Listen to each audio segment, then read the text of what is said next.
Saudi अरब हज और उम्रा ज़ायरीन के लिए अहम वजाहत। सऊदी वजारत हज और उम्रा ने कहा है कि एहराम के दौरान 6 चीज़ों की मनामत नहीं, इनके इस्तेमाल से एहराम की हालत पर कोई फ़र्क नहीं पड़ता।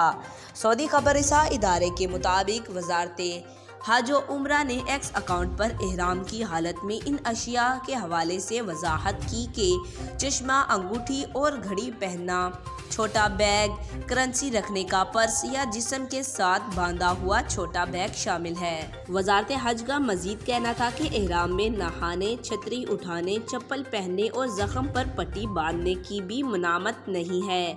वजारत हज और उम्रा की जानिब से एहराम के लिए जायज़ शराइत को वाज़िया किया गया है ताकि ज़ायरीन को दुश्वारी का सामना ना करना पड़े।